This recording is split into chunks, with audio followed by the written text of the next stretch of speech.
The story teller. Friend, जो हमारे channel पर पहली बार आए हैं, प्लीज हमारे चैनल को सब्सक्राइब करें। नोटिफिकेशन को सबसे पहले पाने के लिए बेल आइकन प्रेस करना ना भूलें। और इसके साथ ही अगर आपको हमारा वीडियो पसंद आए तो इसे ज्यादा से ज्यादा लाइक और शेयर जरूर करें। आज हम आपके लिए लाए हैं सिंहासन बत्तीसी की 25वीं पुतली की कहानी। 25वें दिन जब राजा भोज एक बार फिर से सिंहासन बत्तीसी पर बैठने के प्रयास में उसकी ओर बढ़ रहे थे, तभी सिंहासन बत्तीसी से त्रिनेत्री नाम की 25वीं पुतली प्रकट हुई और उसने राजा भोज को रोकते हुए कहा कि राजन, ठहरिए।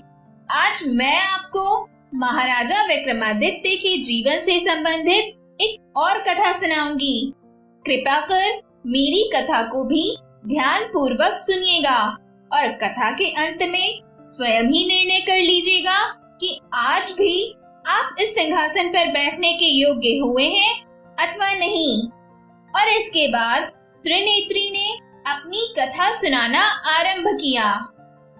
राजा विक्रमादित्य अपनी प्रजा के सुख दुख का पता लगाने के लिए कभी कभी वेश बदलकर घूमा करते थे और खुद सारी समस्या का पता लगाकर निदान करते थे। उनके राज्य में एक दरिद्र ब्राह्मण और भाट रहते थे। भाट अर्थात ऐसा व्यक्ति जो राजाओं का यशोगान करता है। वे दोनों अपना कष्ट अपने तक ही सीमित रखते हुए जीवन यापन कर रहे थे और कभी किसी के प्रति कोई शिकायत नहीं रखते थे। वे अपनी गरीबी को अपना प्रारब्ध समझकर सदा खुश रहते थे और सीमित आय से संतुष्ट थे।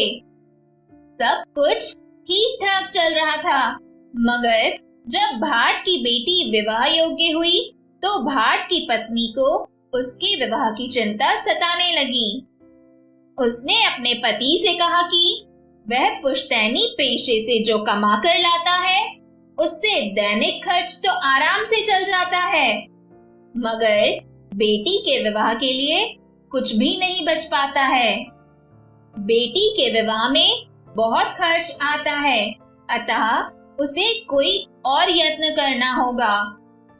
भाट यह सुनकर हंस पड़ा और कहने लगा कि बेटी उसे भगवान की इच्छा से प्राप्त हुई है, इसलिए उसके विवाह के लिए भगवान कोई रास्ता निकाल ही देंगे।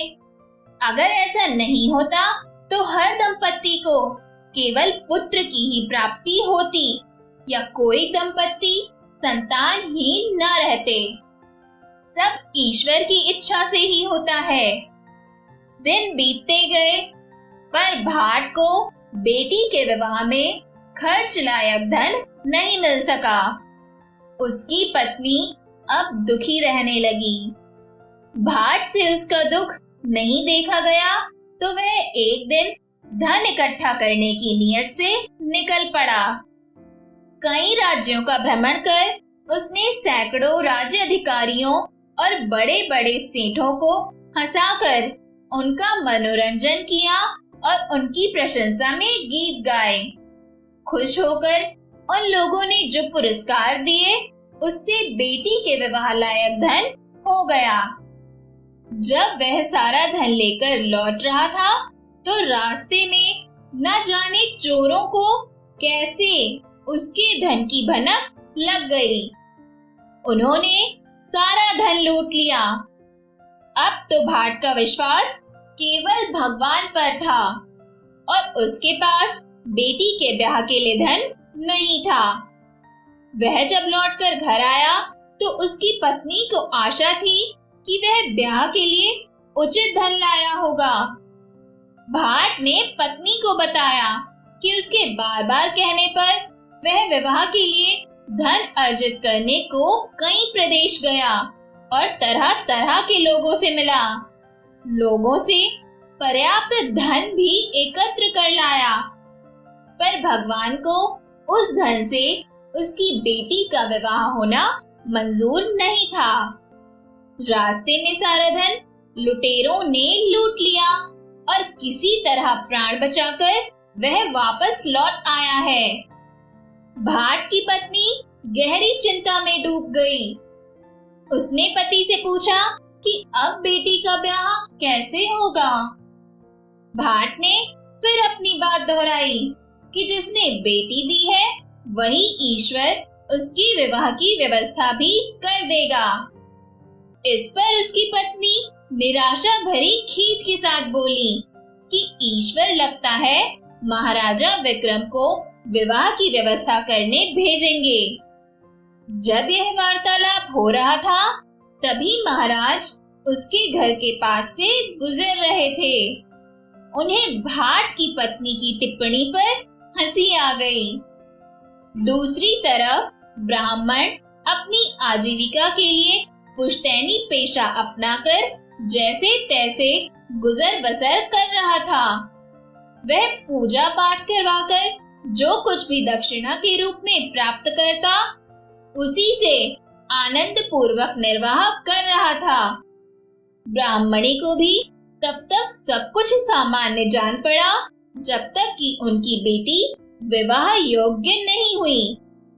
बेटी के विवाह की चिंता जब सताने लगी तो उसने ब्राह्मण को कुछ धन जमा करने को कहा, मगर ब्राह्मण चाहकर भी नहीं कर पाया। पत्नी के बार बार याद दिलाने पर उसने अपने यजमानों को घुमा फिरा कर कहा भी, मगर किसी यजमान ने उसकी बात को गंभीरता पूर्वक नहीं लिया। एक दिन ब्राह्मणी तंग आकर बोली कि विवाह खर्च महाराजा विक्रमादित्य से मांग कर देखो, क्योंकि अब और कोई विकल्प नहीं है। कन्यादान तो करना ही है। ब्राह्मण ने कहा कि वह महाराज के पास जरूर जाएगा। महाराज धन दान करेंगे तो सारी व्यवस्था हो जाएगी। उसकी भी पत्नी के साथ पूरी बातचीत विक्रम ने सुन ली, क्योंकि उसी समय वे उसके घर के पास से गुजर रहे थे। सुबह में उन्होंने सिपाहियों को भेजा और भाट और ब्राह्मण दोनों को दरबार में बुलवाया। विक्रमादित्य ने अपने हाथों से भाट को 10 लाख स्वर्ण मुद्राएं दान की। फिर ब्राह्मण को राजकोष से कुछ 100 मुद्राएं दिलवा दी। वे दोनों अति प्रसन्न हो वहां से विदा हो गए। जब वे चले गए तो एक दरबारी ने महाराज से कुछ कहने की अनुमति मांगी। उसने जिज्ञासावश महाराज से पूछा कि भाट और ब्राह्मण दोनों कन्यादान के लिए धन चाहते थे, तो महाराज ने पक्षपात क्यों किया? भाट को 10 लाख और ब्राह्मण को सिर्फ कुछ 100 स्वर्ण मुद्राएं क्यों दी? विक्रम ने जवाब दिया कि भाट धन के लिए उनके आश्रय पर नहीं बैठा था, वह ईश्वर से आस लगाए बैठा था। ईश्वर लोगों को कुछ भी दे सकते हैं, इसलिए उन्होंने उसे ईश्वर का प्रतिनिधि बनाकर अप्रत्याशित दान दिया। जबकि ब्राह्मण कुलीन वंश का होते हुए भी ईश्वर में पूरी आस्था नहीं रखता था। वह उनसे सहायता की अपेक्षा रखता था। राजा भी आम मनुष्य है, ईश्वर का स्थान नहीं ले सकते। उन्होंने उसे उतना ही धन दिया जितने में विवाह अच्छी तरह संपन्न हो जाए। राजा का ऐसा गूढ़ उत्तर सुनकर दरबारी ने मन ही मन उनकी प्रशंसा की और चुप हो गया। इसके बाद त्रिनेत्री ने राजा भोज से कहा, हे राजन, ऐसे थे हमारे महाराजा विक्रमादित्य, न्यायप्रिय, बुद्धिमान और प्रजापालक। क्या आप में भी उन्हीं की तरह ये सारे गुण मौजूद हैं? अगर ऐसा है तो आइए, आपका स्वागत है। आप सिंहासन बत्तीसी पर बैठने के लिए पूरी तरह से योग्य हैं।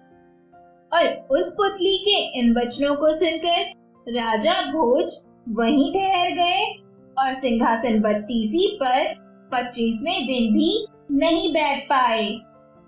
तो दोस्तों, हमारी ये कहानी भी यहीं खत्म होती है और इस कहानी से हमें यह शिक्षा मिलती है कि एक मनुष्य को ईश्वर पर विश्वास रखते हुए अपने सभी कर्म करने चाहिए और किसी बात के लिए केवल ईश्वर पर आश्रित नहीं रहना चाहिए, अपितु अपने लक्ष्य को प्राप्त करने के लिए स्वयं पहले से अधिक मेहनत करनी चाहिए, क्योंकि ईश्वर भी उन्हीं की सहायता करते हैं जो अपनी सहायता स्वयं करते हैं।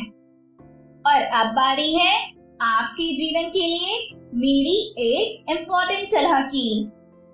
सफल होने के लिए आपको अपने काम से प्यार करना पड़ेगा।